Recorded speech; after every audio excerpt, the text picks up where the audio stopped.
What would you do if the person you loved most secretly wished you were dead? If the woman you married, the one you drove 9 hours through a blizzard to surprise on her birthday, laughed about cashing in your life insurance instead of hugging you at the door?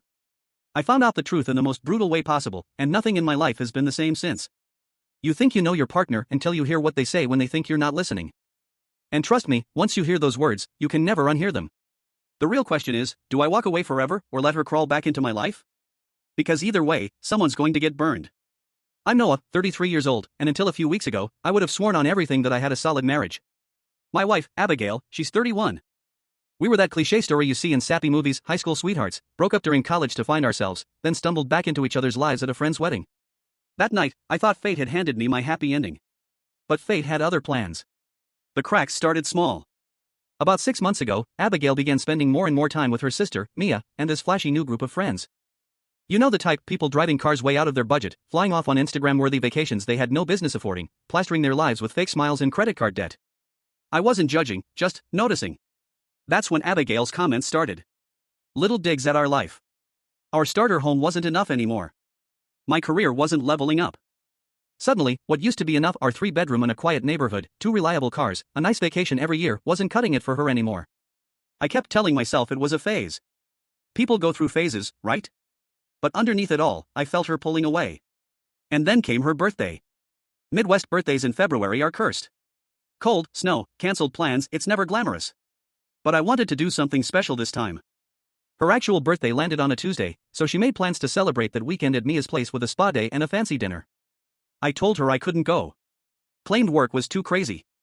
Truth was, I'd secretly taken Friday off. I had a plan. I wanted to surprise her, drive the 6 hours to Mia's, show up at her door with her favorite cake from a bakery back home, and sweep her off to a reservation I'd booked weeks in advance. I even packed a bag with her favorite dress and heels, ready to whisk her away for a night she wouldn't forget. But life has a way of gut-punching you when you least expect it. The night before, the weather reports looked grim. A storm was rolling in. 6 to 10 inches of snow across the entire stretch of highway I'd need to take. Most people would have cancelled. I didn't. Call it stubbornness, call it love, call it not wanting to waste a damn reservation, it doesn't matter. I left at 7 a.m. Friday morning. That 6-hour drive turned into 9 hours of white-knuckling the steering wheel. Snow so heavy I couldn't see the taillights in front of me. 3 different accidents slowed traffic to a crawl. I stopped twice for gas station coffee, just to keep my eyes open. But the whole time, I kept picturing Abigail's face when I walked through that door. I told myself it would all be worth it. By the time I reached Mia's neighborhood, it was pushing 4 p.m. Roads were unplowed, so I had to park a block away and trudge through ankle-deep snow, clutching that cake box like it was the Holy Grail. My jeans were soaked by the time I got to the door. It was unlocked. I stepped inside, and I could hear voices in the kitchen. Laughter. Her laughter. My heart picked up, I was ready for the big reveal. And then I froze. I heard my name. Abigail's voice carried clear as day, from Noah? Nothing. Radio silence. Mia's voice answered, something I couldn't quite catch. Then Abigail again, sharper this time, he texted earlier saying he was stuck at work. Probably still there. In this weather? They'd have sent everyone home, Mia said. Well, he's probably just sitting on the couch, headphones on, playing that stupid game again. I swear, in that moment, the air in my lungs turned to ice. This wasn't her usual joking tone. There was actual contempt in her voice. At least he's not here ruining your birthday week, Mia chimed in. I was about to step in, about to announce myself, but then Abigail laughed. Not a sweet laugh. A mean one. God, can you imagine? He'd insist on coming to dinner with us tonight and then tell the same 3 stories he always tells. And then tomorrow, he'd get that sad puppy look when I want to go out without him. My grip on the cake box tightened. Well, at least he's safely out of the way, Mia said. The roads are a disaster. My friend's husband got stuck on the highway for 3 hours. And then Abigail said it. Words that detonated my entire life. God, I hope he crashes. I could use the insurance. Silence. Then Mia replied casually, or at least a few months of silence. And they laughed. They laughed. I stood there in the doorway, snow still melting into my shoes, holding the cake I nearly died to bring her, while the woman I married joked about my death. I didn't scream. I didn't cry. I just walked into the kitchen, set the cake box on the counter, and turned around. The look on their faces, I'll never forget it. The blood drained from Abigail's cheeks like she'd seen a ghost. She called my name, but I didn't stop. I walked back out into the snow, back to my car, and sat there for 20 minutes before I could even move. By the time I finally drove off, my phone had 17 missed calls and 38 unread texts. I didn't answer a single one. Instead, I found the cheapest motel I could, dropped $80 on a cigarette-stained room, and laid awake all night staring at the ceiling. And that was the night my marriage ended. Tornado people think heartbreak hits like a punch to the chest. For me, it was quieter. It was lying in a stale motel bed at 3 a.m., replaying the sound of my wife laughing about cashing out on my death. No tears, no screaming, just a hollow ache that wouldn't let me breathe. That's when I knew I wasn't going back. Not ever. By the time the sun came up that Saturday morning, my phone looked like a slot machine jackpot of notifications, 63 texts, 29 missed calls, and voicemails I refused to play. I didn't need to hear her excuses. Not yet. Maybe not ever. Instead, I sent one text. Not to Abigail. To Theodore, my best friend since middle school. Something happened with Abigail. Need a place to crash for a few days. He didn't ask for details. Just texted back, doors unlocked. Beer in the fridge. That right there? That's a real friend. I drove the 9 hours back through the snow, every mile heavier than the last. The whole way I kept seeing that moment on a loop, her face when she saw me standing there in the kitchen, the shock, the fear. And then the laughter replaying in my head like some broken record. When I finally reached home, Abigail was still at Mia's. The house was empty. I didn't waste time. 3 suitcases. Clothes, toiletries, essentials. Grabbed my birth certificate, passport, and all the important paperwork from our fireproof box. Stuffed them into a duffel. I didn't take everything. Just enough to feel like I could vanish if I needed to. Then I drove straight to Theodore's. He opened the door with 2 beers in his hand and 0 questions. Just said, "You'll tell me when you're ready." That's why he's my guy. That was 3 days ago. 3 days of silence on my end, chaos on hers. Abigail has been relentless. She's called from unknown numbers, left voicemails that swing from sobbing apologies to screaming accusations. She even showed up at my job yesterday, but I'd called in sick. My coworkers told me later she stood in the parking lot for almost an hour before leaving. And me? I've been methodical. Cold. It's strange, inside I feel like I'm falling off a cliff, but on the outside I'm moving like clockwork. First thing I did was hit the bank. Transferred half of our joint savings into a new account with just my name. Froze the credit cards. Changed every password I could think of: email, bank, utilities. Next, I told my boss I needed to work remotely for a week because of a family emergency. He bought it. That gives me breathing room. But no matter how much I focus on logistics, her words keep circling back. I hope he crashes. I could use the insurance. Who the hell says that about their husband? Who jokes about death payouts like they're talking about what to order for dinner? And the worst part? The laughter. The way she and Mia laughed afterward like it was the funniest damn thing in the world. That's what plays in my head when I close my eyes. Not the words, the laughter. Friends have started to reach out. Words spreading. Abigail is already spinning her side. She's telling people I overreacted to a misunderstanding. Classic gaslighting. One mutual friend texted me, "Whatever happened, I'm sure you guys can work through it." That pissed me off more than anything. No one even asks for my version. Just assumes I'm the problem for leaving. I haven't told anyone the truth. Not even Theodore knows. He hasn't pushed. Just keeps the fridge stocked and lets me crash in his spare room. Last night, though, I finally broke and read through Abigail's texts. Bad idea. They were a roller coaster. Confusion, where did you go? Why did you leave? Defensiveness, it was just a joke. You weren't supposed to hear that. Anger, stop acting like a child. Answer your damn phone. Manipulation, I'm worried about you. Please let me know you're safe. Threats, if you don't respond, I'm calling the police to report you missing. Self-pity, I can't believe you'd do this to me on my birthday weekend. Not once did she actually apologize. Not once did she acknowledge how vile those words were. That was the moment I blocked her number.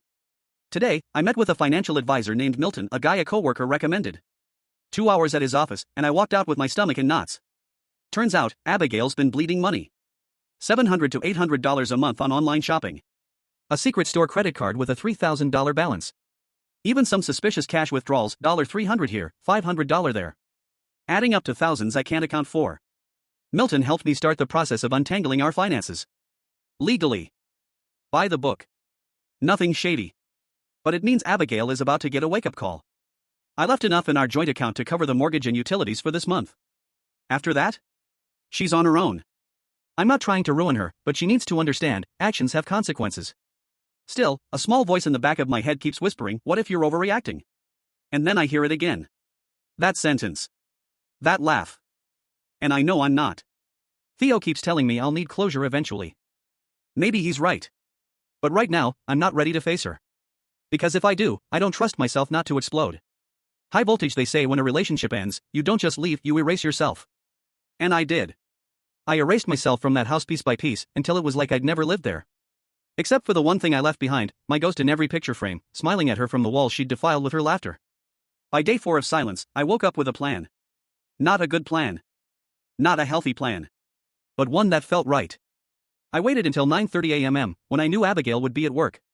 Then I drove home. Not our home. My home. At least that's what it felt like now. When I walked in, it was eerie. Like walking into a crime scene that had been frozen in time. Coffee mug still sitting on the counter. Mail piled up on the entryway table. Everything looked normal, but the air felt wrong. Like the set of a movie about my life, not the real thing. I started in the bedroom. Packed all my clothes, except the ones Abigail had bought for me. Left those hanging like empty skins in the closet. Took my grandmother's watch. My journals. The external hard drive with all our photos. Maybe petty, maybe symbolic, but I paid for it. In the office, I unplugged my gaming setup piece by piece. Took the chair too, the one I bought myself after she complained about the squeaky wheels on the old one. Left the desk. We'd bought that together. I went through the filing cabinet and found our marriage certificate. Didn't even hesitate, just slipped it into my bag. Couldn't tell you why. Maybe it felt like proof that once, this all actually happened. For 4 hours I moved methodically. My books. My vinyl records. My tools from the garage. Even that weird metal sculpture I dragged home from an art fair years ago, the one she said looked like a pile of scrap metal pretending to be art. Gone. But I left the couch. The kitchen table. The bed. Anything we'd chosen together. And I left the framed photos of us on every wall, every surface. Because something about her waking up every day and seeing my face smiling back at her, that felt right. A reminder of what she threw away. Before I left, I did 3 things. Petty things. Tiny acts of revenge. First, I turned the thermostat down to 62. Abigail always lost her mind if it was below 70. Second, I unscrewed the light bulb in the refrigerator. Small inconvenience, but it would drive her crazy every single night. Third, I changed the Wi-Fi password. To, I hope he crashes 2023.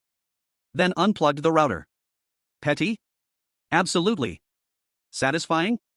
You have no idea. As I hauled my stuff into Theodore's truck, our neighbor Lydia came out to get her mail. She gave me this look, eyebrows raised, eyes flicking between the piles of my life stacked in the truck bed. I just shrugged and said, donating some things. She didn't believe me. Midwest politeness kicked in, though she nodded and went inside. Grateful for once that people here mind their own damn business. Back at Theodore's, we stacked everything in his garage. He didn't ask questions. Just handed me a beer and said, sometimes life just kicks you in the teeth. The next day was financial day. Milton laid it all out for me in spreadsheets so brutal I thought I might throw up. Abigail's spending wasn't just bad, it was shady. More unaccounted withdrawals. More debt. Over $12,000 in the past year that couldn't be explained by receipts. We drafted a letter formally requesting financial separation. Not divorce, not yet. But a legal step to protect myself. Petty? Maybe. Effective? Absolutely. That night, I logged back into social media for the first time since it all started. My inbox was drowning, 17 Facebook messages, 34 Instagram DMs, even notifications on my dead Twitter. People wanted answers. People wanted gossip. I didn't give them either. Instead, I posted one thing, a photo of a half-eaten birthday cake. Sitting alone on a kitchen counter. No caption. No context. Just the cake. The reaction was nuclear. My phone lit up like Times Square. Friends texting, what does it mean? Abigail calling me 6 times in 20 minutes. Her best friend Jill messaging, are you okay? She's worried sick. I ignored all of it. Then Saturday came. The confrontation I didn't see coming. I was at the grocery store, staring at frozen pizzas, trying to remember which kind Theodore liked. And I heard my name. I turned, and there was Mia. Shopping basket in her hand, looking like she'd seen a ghost. She started soft.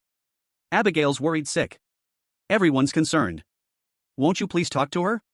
When I didn't respond, she snapped. Her tone shifted from sugar to venom in a heartbeat. You're being childish. It was just a joke between sisters. You're blowing this way out of proportion. That's when I finally spoke. Tell me, Mia. Do you think wishing death on your spouse for insurance money is a normal sister joke? She stammered. I pressed. Would you laugh if your boyfriend heard you say something like that?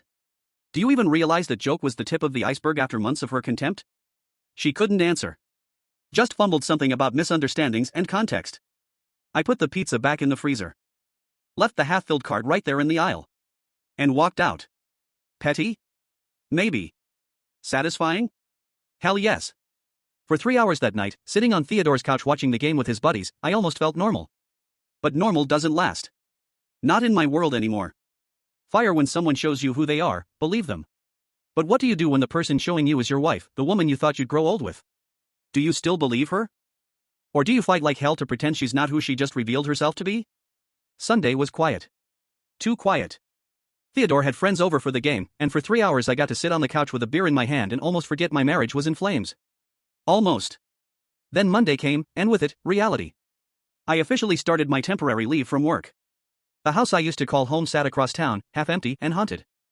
My phone showed 15 missed calls from Abigail overnight. I finally gave in and listened to one voicemail. Her voice didn't sound like hers. It was scratchy, raw, like she hadn't slept. She said the house felt wrong without me. She said she couldn't sleep in our bed. She said she'd noticed more of my things missing and it scared her. Then she asked if I was ghosting our entire marriage. Her word choice, ghosting, made something inside me harden. Like our marriage was just some Tinder hookup that fizzled out. I grabbed my keys and drove. Not to see her. Just to see the house. My house. I parked outside and sat there for an hour. Her car wasn't there. The porch light was on, even though it was daylight. The recycling bin was stuffed with empty wine bottles. I didn't go in. Just sat there wondering how the hell we'd gone from forever to forensic accounting in 10 days. Tuesday brought another gut punch. My credit card company flagged unusual activity. Abigail had blown over $2,000 at department stores and boutiques. Retail therapy? Or deliberate sabotage? Didn't matter. I reported the card stolen and had a new one sent to my P.O. box. Another bridge burned. That night, I posted something vague on social media. Sometimes the hardest thing and the right thing are the same. Vague enough to mean anything. Specific enough that people in the know would understand. Within hours, Abigail's friends were buzzing. The narrative was shifting from Noah's having a meltdown to something serious happened. Wednesday marked 2 weeks since that night in Mia's kitchen. 2 weeks of silence on my end, 2 weeks of Abigail trying every trick in the book to get me back. That's when I met Milton. No, not my financial advisor Milton. This was lawyer Milton, yeah, confusing as hell. But he was straightforward. Said divorce would be fairly clean since we had no kids, but the house and finances would be messy. Recommended filing for a formal separation first. I agreed. Gave him the green light. The paperwork would be ready by Friday. Thursday morning, I was sitting at Theodore's dining table working remotely when the doorbell rang. Theodore answered. Came back pale. It's Abigail, he said. She's outside. Crying. Demanding to see you. I froze. Coffee halfway to my lips. Every instinct screamed to stay hidden, to let Theodore send her away. But if I refused to see her, it'd be more ammunition for her story that I was being unreasonable. So I nodded. Let her in. She looked terrible. Hair unwashed, eyes bloodshot, still in the same sweater I'd seen her wear days ago. She stood in the doorway staring at me like she didn't recognize me. I didn't stand up. Didn't offer her a seat. Just waited. Her first words weren't "I'm sorry." They were, "Are you really having me served with separation papers?" Apparently, Milton's assistant had called to verify our address and spilled just enough for Abigail to put the pieces together. So much for the surprise. Yes, I said. I am. She begged me to talk. To let her explain. Her voice broke on the word explain like she was choking on it. There's nothing to explain, I said flatly. She swore she hadn't meant it literally. Said she'd been stressed about work, about bills. Said Mia brought out the worst in her. That it was dark humor after a few glasses of wine. I asked her if she remembered exactly what she said. She hesitated. Then lied. Claimed she'd said, "I wish he'd just crash on the couch for a while." That's when I pulled out my phone. I hit play. Yes, I had a recording. Not on purpose. I'd been using the voice memo app during the drive, recording random thoughts for birthday gift ideas. I forgot to stop it when I got to Mia's. So when Abigail spoke those words, they got saved. Her voice, crystal clear, "God, I hope he crashes." I could use the insurance. Mia's response, or at least a few months of silence. The laughter. Their laughter. Abigail's face went white. She lunged for my phone. I pulled it back. She broke down sobbing. Said it was out of context. Said she didn't mean it. Said she'd never hurt me. So I asked her one question: would you have told me about this conversation if I hadn't heard it myself? Her silence was louder than any answer.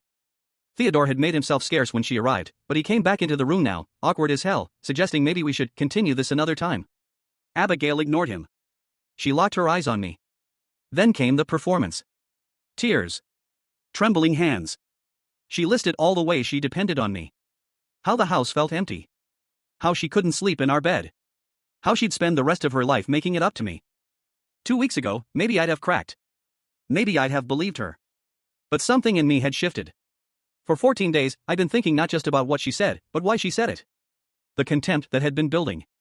The casual cruelty. The fact that the person I married could laugh at the thought of me dead. So I told her the truth. I don't know if I can ever trust you again. The separation wasn't about punishing her. It was about protecting me. She didn't take it well. Accused me of throwing away 7 years over one stupid comment. Said everyone vents. Said I was being cruel by ignoring her. I let her rant. When she finally ran out of steam, I told her, the papers will be delivered tomorrow. Read them carefully before you decide your next move. She left sobbing. Mascara streaking her face like black rivers. Theodore walked back in, handed me a beer, and said, that was the most uncomfortable thing I've seen since my parents' divorce. Dark humor. But I appreciated it. That night, I didn't sleep. Just replayed her face when I hit play on the recording. Shock. Panic. But not remorse. Never remorse. Just fear of consequences. And that's when it hit me. Maybe she wasn't sorry at all. Maybe she was just sorry she got caught. Fire you think you know someone because you shared a bed, shared bills, shared years of your life. But the second you pull away, you see who they really are. And sometimes, the person staring back at you is a stranger wearing your wife's face. Friday morning, the papers were served. Abigail's job. Hand-delivered by a courier, right to her desk. By Friday afternoon, her sister Mia was already posting cryptic statuses online. Some men just love to overreact. Throw away a marriage over a misunderstanding. Funny, right? The way families circle the wagons even when they know the truth. But then something I didn't expect happened. Abigail's best friend, Jill, the one she'd known since college, sent me a message. Just a simple text, I heard what actually happened. I'm sorry you're going through this. I stared at my phone for 5 minutes before I even moved. Then she followed up. She's always been like this. Cutting. Mean when she's stressed. I've tried to talk to her before, but she never listened. I didn't want to say anything, but I've seen her talk about people she claimed to love in ways that would make your skin crawl. For the first time since that night at Mia's, I felt something other than anger or numbness. I felt clarity. Maybe this wasn't a momentary lapse. Maybe it wasn't just one drunken, cruel joke. Maybe I'd been ignoring the red flags all along. That weekend, Theodore had a date. The house was quiet, just me and a pizza delivery guy who looked too young to be driving. I sat on the couch eating greasy slices and watching a sci-fi series Abigail always hated. And for 3 hours, I almost felt free. But quiet has a way of turning on you. When the credits rolled, I looked at the empty side of the couch and felt it again, that hollow ache. In another version of my life, we'd be sitting there together, arguing about which toppings to get, laughing at the dumb parts of the movie. Instead, I was alone. Sunday night, my phone buzzed with a message from Abigail. 2 words. I'm sorry. No excuses. No manipulation. No walls of text. Just those 2 words. And it messed me up more than all her other messages combined. I didn't respond. But I stared at the screen until the battery died. Monday morning, day 18 since it all blew up, I woke up to Theodore pointing out the window. She's outside, he said. I pulled back the curtain and there she was. Abigail. Sitting in her car across the street. Just watching the house. I called her. What are you doing? She sounded small. I just needed to see you. To know you're okay. I won't come in. I won't bother you. I just needed visual proof. It was both concerning and, in some twisted way, almost touching. I told her to go home. That this wasn't helping either of us. She asked if I saw her message. I said yes. Do you believe me? She asked. I told her the truth, I don't know. Then she asked the question I'd been dreading. Are you filing for divorce? I swallowed hard. I haven't decided yet. She sat in her car for another hour before finally driving off. Theodore suggested we change the locks on my house, just in case. That afternoon, we installed new deadbolts. Another little string snipped between us. By then, it had been 3 full weeks since that night at Mia's. 3 weeks of silence, separation, and picking up the broken pieces of a life I thought was solid. And here's the kicker, I didn't miss her. Not really. I missed stupid things. The way she always bought the expensive coffee I liked. How she sang horribly in the shower every morning. Her fuzzy socks always ending up on my side of the bed. But I didn't miss the contempt. The eggshell walking. The subtle put-downs I'd brushed off as her sense of humor. The separation papers were signed and filed. 6 months of legal distance. At the end of it, either reconciliation or divorce. And for the first time in my life, I didn't know which way I wanted it to go. Because part of me wanted to hear her out. And part of me wanted to watch her burn. Fire, how do you sit across from someone who once swore forever, knowing they laughed about your death like it was the punchline of a bad joke?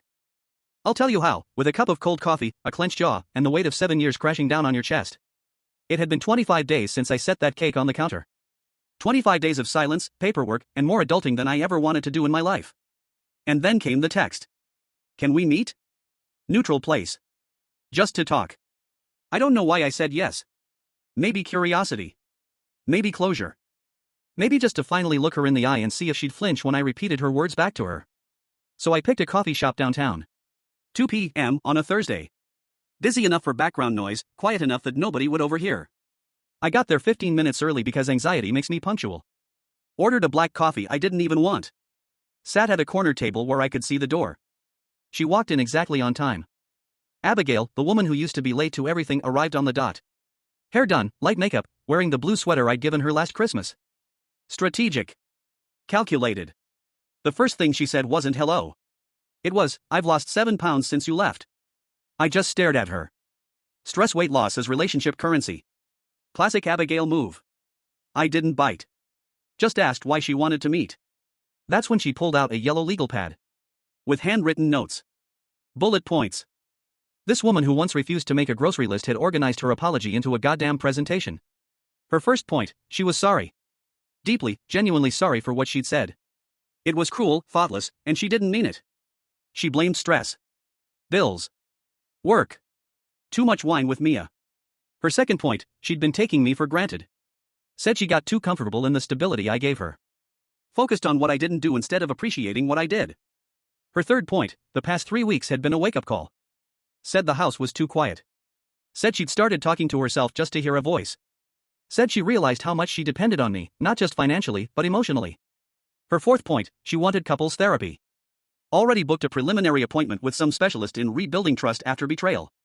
Asked if I'd consider going. I sat there, sipping coffee that had gone cold, watching her. Every word was polished. Rehearsed. But I couldn't tell if it was real. When she finished her little speech, she put the pad down and looked at me. What are you thinking? I told her the truth. I'm thinking about parallel universes. About how in another life, I never drove through that snowstorm. I never heard what you said. And I'd still be living in blissful ignorance, sleeping next to someone who could laugh at the thought of me dead. Her face crumpled. Quiet tears, not the theatrical sobbing from Theodore's living room. Real ones this time. Or at least they looked real. She dabbed at her eyes with a napkin and whispered, "Do you hate me?" I surprised myself with my answer. No. I don't hate you. Because I didn't. Anger? Yes. Hurt? Absolutely. Disappointment that burned like acid? Every day. But hate? No. She looked stunned. Like she'd been telling herself the only explanation for my silence was hatred. And maybe that would have been easier for her to accept. I laid out my terms, flat and final. The separation stands. 6 months. I'm not moving back in. I'm not saying never to reconciliation, but I'm not saying yes either. And I'm not agreeing to therapy right now. I need time. She nodded through it like each word was another nail in the coffin. When I finished, she just asked if she could hug me. No, I said. She nodded again, like she already knew that answer. Gathered her things, and walked out. I stayed another 30 minutes, just sitting there. Thinking about how surreal it was to have such a businesslike meeting with the woman who once held my head while I puked my guts out from food poisoning. The same woman who knew every embarrassing story from my childhood. 7 years together, reduced to bullet points on a yellow legal pad. And as I left the cafe, one thought lodged in my chest like glass. She wasn't sorry. She was just terrified of being alone. Fire, you can survive a broken heart. You can survive betrayal. But nothing messes with your head more than realizing the person who vowed to protect you was secretly plotting your downfall all alone. After the coffee shop meeting, I thought I'd feel lighter. Like I'd finally taken control. But instead, I walked out of there with a pit in my stomach so heavy it felt like it might drag me into the pavement. For a few days, things were quiet. Too quiet. Abigail texted twice, both short, "Please think about therapy, and I miss you." I didn't reply. But silence never lasts long with her. By the end of the week, my bank sent me another fraud alert. Not just a shopping spree this time. Abigail had withdrawn $1,000 cash from our joint checking without even trying to hide it. I sat there staring at the transaction on my phone, pulse pounding in my ears. This wasn't stress shopping. This wasn't wine-fueled stupidity. This was deliberate. I called the bank, had her access frozen. Another bridge burned. Another nail in the coffin. Theodore found me at the kitchen table later, head in my hands. He slid a beer across the table and said, "She's not going to stop until you cut the cord completely." I knew he was right. But knowing and doing are two different beasts. Saturday, the smear campaign picked up speed. Mia posted another cryptic status about men who can't handle strong women. A couple of Abigail's cousins jumped in with comments about me being controlling. And for the first time, I saw people tagging me in the replies. I didn't respond. Just sat there watching as years of my life got twisted into half-baked narratives by people who'd never once seen inside our marriage. But then Jill messaged again. This time longer. She said she talked to Abigail after the coffee shop meeting. Said Abigail was spinning it as dark humor taken out of context. Jill didn't buy it. She said, "I've seen her do this before, Noah. Say something cruel, then hide behind jokes or whine. You didn't imagine this. Don't let her gaslight you." It was the first time someone in her circle openly validated me. And I didn't realize how much I needed that until I read it. Still, Sunday night wrecked me. I was scrolling through old photos on my hard drive, the same one I'd yanked out of our office, when I found a folder of vacation pictures. Us at the lake. Us hiking. Her smiling at me in the passenger seat, hair blowing out the window. I slammed the laptop shut. Because all I could think was, that woman is gone. Or maybe she never existed at all. Monday morning, she escalated again. A voicemail this time. Her voice was frantic, words tripping over each other. She said she couldn't eat. Couldn't sleep. Couldn't live in that house without me. Said she'd do anything, to fix this. And then, at the end, she whispered, "If you don't come back, I don't know if I'll survive this." That one cut deep. Because manipulation or not, the words carried weight. Enough weight that for the first time, I caught myself thinking, what if she means it? I called Milton, my lawyer, in a panic. Told him about the message. He sighed and said, "This is what people do when they feel control slipping away. They'll say anything. Threaten anything. It doesn't mean you're responsible for it." But the guilt still gnawed at me. That night, I lay awake on Theodore's couch, staring at the ceiling, wondering how the hell I got here. Wondering if my marriage had died months ago, and I was just now catching up to the funeral. Wondering if maybe, just maybe, life after Abigail could be better than life with her. Fire a person can only push you so far before something inside you snaps. And when the snap comes, it's not loud. It's quiet.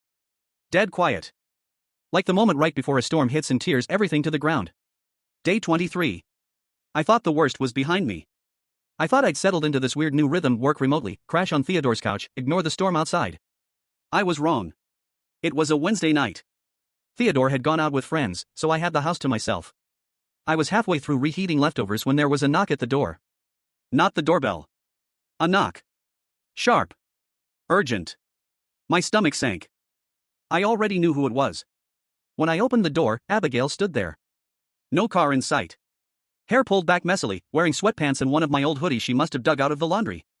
Her eyes were wild. "Please," she said. Just that one word. I should have shut the door. Should have told her to leave. But instead, I stepped aside. Maybe I needed to hear her out. Maybe I was a masochist. She walked in like she still lived there, sat on the couch, and buried her face in her hands. "I can't do this anymore," she said. The silence. The empty bed. "I'll do anything. Therapy. Counseling. Church. Whatever it takes. Just come home." Her voice cracked, raw and broken. And for a second, just a second, I almost believed her. Then she lifted her head, and I saw it. Not love. Not remorse. Fear. Fear of being alone. Fear of losing control. I sat across from her, arms folded. "Do you even understand what you said?" I asked. She nodded quickly. Too quickly. I was drunk. I was stupid. I didn't mean it. I slammed my fist on the table so hard she jumped. "Stop saying you didn't mean it. You laughed, Abigail. You laughed with your sister about me dying. About cashing in on my death. That wasn't just a slip of the tongue. That was who you are when you think I'm not listening." Her lip trembled. "It was." "Don't," I cut her off. "Don't you dare call it a joke again. You don't joke about wishing your husband would crash and die. You don't joke about insurance payouts. You don't joke about silencing the person you're supposed to love. You don't." The room went dead quiet. Just her breathing fast, mine heavier. Finally, she whispered, "I don't want to lose you." I leaned back. "You already did." She broke then. Really broke. Full body sobs that shook her shoulders, the kind I'd seen maybe twice in our whole marriage. She begged, literally begged me to come home. To give her another chance. To let her prove she could change. And God help me, some part of me wanted to. The part that still remembered her laugh before it turned cruel. The part that still remembered the girl who held my hand at 17 and swore we'd figure out life together. But that girl was gone. Or maybe she'd never been real. When her sobs finally slowed, I told her flatly, the separation stands. 6 months. After that, we'll see. But right now? No. I'm not coming home. Her face collapsed like I'd punched her. She stood, shaky, eyes swollen. If you walk away now, she whispered, we'll never come back from this. I looked her dead in the eyes. We already haven't. She left without another word. I locked the door behind her and slid down to the floor, my chest heaving. Because the truth hit me harder than anything she'd said. I didn't feel relief. I didn't feel triumph. I just felt empty. Like the storm had already passed. And all that was left was wreckage. Firesome endings come with screaming matches and broken plates. Mine came with paperwork, silence, and the sound of a woman unraveling one phone call at a time. But make no mistake, just because the house is quiet doesn't mean the danger's gone. Sometimes the scariest thing is how far a desperate person will go when they realize you're slipping away. After Abigail left Theodore's that night, I sat on the floor for an hour, just staring at the locked door. My chest felt hollow, like everything inside me had been scooped out with an ice cream spoon. The next morning, I called Milton, my lawyer, not my financial guy, and told him to push the separation forward. He sounded almost relieved, like he'd been waiting for me to say it. Said he'd prepped divorce papers too, just in case. Better to have them ready, he told me. For the first time in weeks, I started picturing my life without her. Not temporary separation life. Permanent life. I made a list, sell the house, split the proceeds, move into something smaller. Start over. Maybe even leave the state. New city, new job, new name on the mailbox. Theodore caught me staring at apartment listings online and just muttered, about damn time. But of course, Abigail wasn't done. By midweek, she started calling from blocked numbers again. At first I ignored them. Then one slipped through voicemail. Her voice was strange, low, trembling. She said she'd driven past Theodore's 3 times that day, just to see if my car was in the driveway. Said she knew my work schedule, knew when I usually went out for groceries. Said she just missed me. But it didn't sound like missing. It sounded like tracking. That night I barely slept. Every sound outside had me peeking through the blinds, half expecting to see her car idling at the curb again. Thursday, she went nuclear. I came home from running errands to find a handwritten letter shoved under Theodore's front door. Pages of it. Front and back. Her handwriting wild, words running off the lines. It started with I love you more than life itself and ended with if I can't have you, nobody will. I froze. My hands actually shook as I read it. I showed Theodore, and even he calm, unshakable Theodore looked rattled. That's not love, man. That's obsession. I called Milton again. He told me to keep the letter, date it, and store it. Might be useful later, he said. His tone told me exactly what he meant, restraining order territory. Friday, I drove to the house one last time. Pulled into the driveway, sat there staring at it. The porch light was on in the middle of the day again. Curtains drawn. A place that used to be warm and alive now looked like a set piece from a haunted movie. I didn't go in. I just sat there, realizing for the first time that it wasn't my home anymore. It hadn't been for a long time. On the drive back, I caught myself smiling. Not happy, not exactly. But a strange, calm acceptance. Like I was finally letting go of a weight I'd been dragging for years without realizing it. Abigail kept texting that weekend, short bursts of chaos, please. Don't do this. I can't breathe without you. And then, Saturday night, one last message that made my blood run cold. Meet me. One last time. If you don't, I'll make sure you regret it. Fire when someone threatens to make you regret it, you don't ignore that. You don't sleep. You don't eat. You wait for the explosion. And when it comes, you find out what kind of man you really are. The kind who caves. Or the kind who finally lets go. After that last message, I didn't sleep. Not a minute. Theodore sat up with me until 3 a.m., nursing beers and watching old reruns, both of us pretending not to notice how often I checked the window. By morning, I knew what I had to do. Meet her. One last time.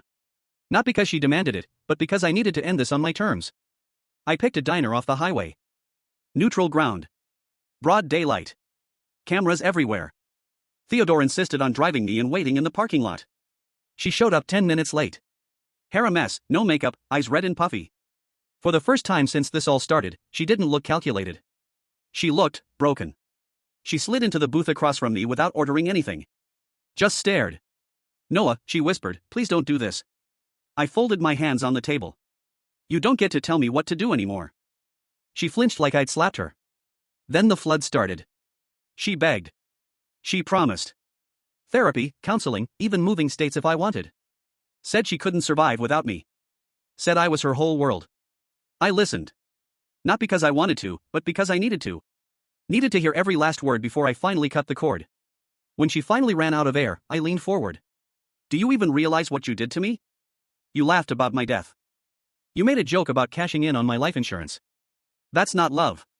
That's not a slip of the tongue. That's who you are when you think no one's listening. Her lip trembled. She reached across the table, but I pulled back. You don't miss me, I said. You miss control. You miss the safety net I gave you. But me?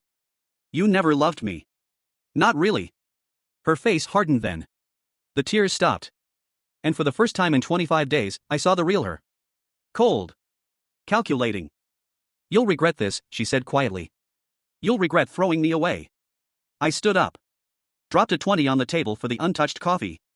Looked her dead in the eyes. I already regret staying this long. And then I walked out. Theodore drove me back in silence. When we pulled into his driveway, I finally exhaled. It felt like I'd been holding my breath for 7 years. That night, I emailed Milton. Told him to file the divorce papers. No more separation. No more limbo. Just clean, final divorce.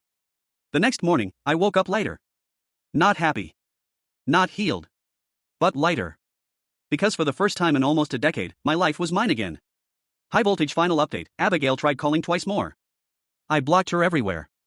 Jill messaged to say she was spiraling, but that's not my responsibility anymore. My lawyer has the paperwork. The house will be sold. The accounts split. I don't know what comes next. New city, maybe. New job. New life. But I know this. Sometimes love doesn't end with a bang. Sometimes it ends with a half-eaten cake on a kitchen counter, and a man finally learning he deserves more than someone who secretly wishes him dead. Still standing, still breathing, Noah.